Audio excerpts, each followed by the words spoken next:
Pada video kali ini saya akan membahas mengenai pendapat saya terhadap proses penyusunan peraturan perundang-undangan di Indonesia, dan yang kedua adalah pendapat saya terhadap Perpu yang telah diterbitkan oleh pemerintah Joko Widodo tentang penanganan wabah COVID-19 dan telah disahkan menjadi undang-undang oleh Dewan Perwakilan Rakyat. Menurut pendapat saya, proses penyusunan peraturan perundang-undangan di Indonesia ini sudah baik. Kenapa? Karena secara tidak langsung rakyat juga turut terlibat di dalam proses penyusunan peraturan perundang-undangan di Indonesia. Kenapa? Karena sebelum terbit menjadi sebuah undang-undang, maka ada yang namanya rancangan undang-undang. Nah, untuk rancangan undang-undang ini dalam pengajuannya harus disertai yang namanya naskah akademik. Naskah akademik merupakan naskah yang dapat dipertanggungjawabkan secara ilmiah.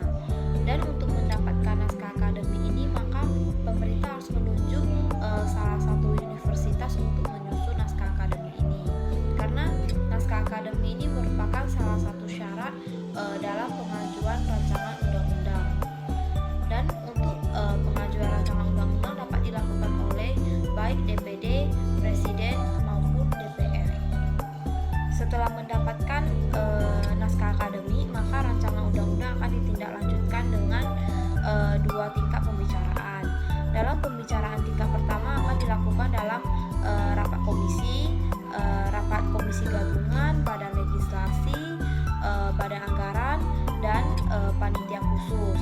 Pembicaraan di tingkat pertama dilakukan dengan pengantaran musyawarah, selanjutnya yaitu pembahasan daftar inventarisasi masalah, dan yang terakhir adalah penyampaian pendapat ini.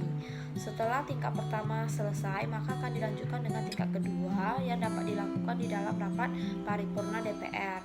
Dan kegiatannya itu seperti penyampaian laporan berupa proses, terus pendapat mini fraksi anggota DPR maupun hasil dari pembicaraan tingkat pertama.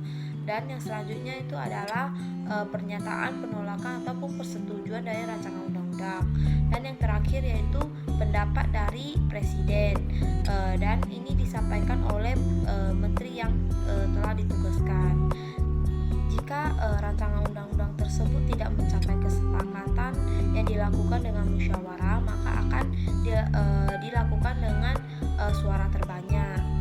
Dan setelah rancangan undang-undang mendapatkan persetujuan bersama dari DPR dan Presiden, maka undang-undang tersebut akan diserahkan kepada Presiden untuk disahkan menjadi undang-undang yang dibubuhi dengan tanda tangan dan kalimat pengesahan. Dan setelah itu akan diumumkan di dalam surat lembaran negara Republik Indonesia.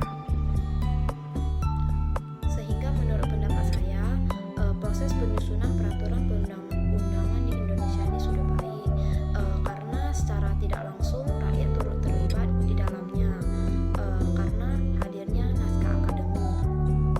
Selanjutnya saya akan berpendapat mengenai Perpu yang baru saja diterbitkan oleh pemerintah Presiden Joko Widodo dan telah mendapatkan pengesahan dari DPR sebagai undang-undang.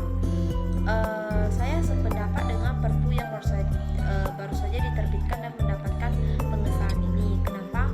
Karena seperti yang diketahui, untuk sebuah rancangan undang-undang menjadi undang-undang yang dapat disahkan, maka terdapat juga beberapa asas pembentukan perundang-undangan, yaitu asas kejelasan tujuan, asas keseimbangan, asas kesesuaian jenis dan materi, asas dapat dilaksanakan, asas kedayagunaan dan kehasilgunaan, asas keterbukaan, asas pengayunan, asas kemanusiaan, asas kekeluargaan, asas kenusataraan, asas Bhinneka Tunggal Ika, asas keadilan, asas kesamaan kedudukan dalam hukum pemerintah, asas ketertiban dan kepastian hukum, maupun asas keseimbangan, keserasian, dan keselarasan.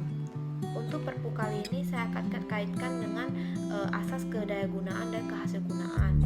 Apa itu asas kedayagunaan dan kehasilgunaan? Adalah setiap peraturan perundang-undangan dibuat karena memang benar-benar dibutuhkan dan bermanfaat dalam mengatur kehidupan bermasyarakat, bernegara, dan berbangsa. Menurut pendapat saya,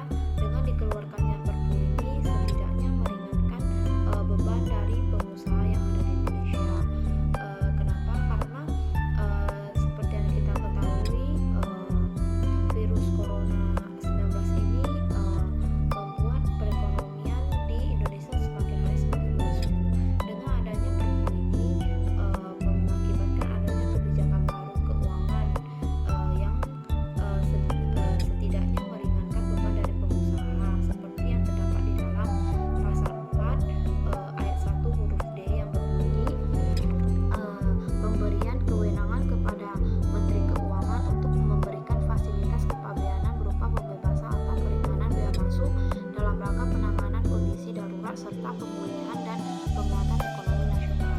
Jadi dengan adanya pasal ini maka akan membantu atau meringankan beban daripada pengusaha yang ada di dalam hal bea masuk yang ada, yang selama ini menjadi beban bagi pengusaha di Indonesia. Jadi menurut saya dengan dikeluarkannya Perpu ini juga masuk ke dalam asas kedayagunaan dan kehasilgunaan. Seperti yang diketahui bahwa Perpu ini juga diterbitkan karena adanya kondisi pandemi COVID-19. Sehingga menurut pendapat saya sudah selayaknya Perpu ini diterbitkan karena sudah sesuai dengan asas-asas pembentukan peraturan perundang-undangan di Indonesia. Salah satunya yaitu asas kedayagunaan dan kehasilgunaan, di mana pengertian asas ini merupakan setiap peraturan perundang-undangan yang dibuat karena benar-benar dibutuhkan dan bermanfaat bagi masyarakat bernegara dan berbangsa. Dan seperti yang diketahui, Perpu ini mengatur mengenai tentang penanganan COVID-19